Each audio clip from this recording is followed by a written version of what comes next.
ഒരു ഇന്ത്യക്കാരൻ ജനാധിപത്യത്തെ രക്ഷിക്കാൻ നടത്തിയ വലിയ വെളിപ്പെടുത്തലുകളാണ് ഇന്ന് രാജ്യം കണ്ടത്.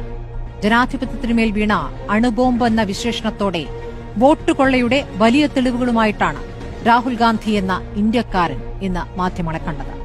മഹാരാഷ്ട്രയിലെ അസാധാരണ പോളിംഗ് ശ്രദ്ധയിൽപ്പെട്ടപ്പോൾ, കർണാടകയിലെ ക്രമക്കേട് സംശയിച്ചപ്പോൾ തെരഞ്ഞെടുപ്പ് കമ്മീഷന് 4 തവണ കത്തയച്ചു.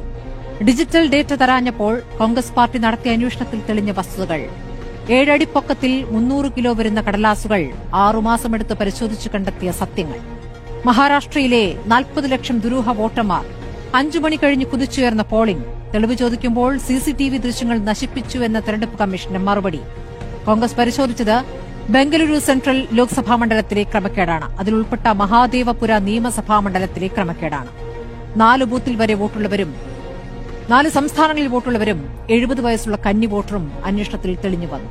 മഹാദേവപുരയിൽ നിന്നും ഈ അന്വേഷണം രാജ്യത്തെ മറ്റു സംസ്ഥാനങ്ങളിലേക്ക് തിരിച്ചാൽ വരുന്ന സത്യം എന്താകും? പുറത്തുവരുന്നത് ക്രിമിനൽ തെളിവുകളാണ്. 3,30,000-ൽ താഴെ ഭൂരിപക്ഷമുള്ള വെറും 25 സീറ്റിലെ അട്ടിമറി മതി ഭരണം കൈപ്പിടിയിൽ ഒതുക്കാൻ. അപ്പോൾ ആരാണ് നമ്മളെ ഭരിക്കുന്നത്? വോട്ട് കൊള്ളയോ?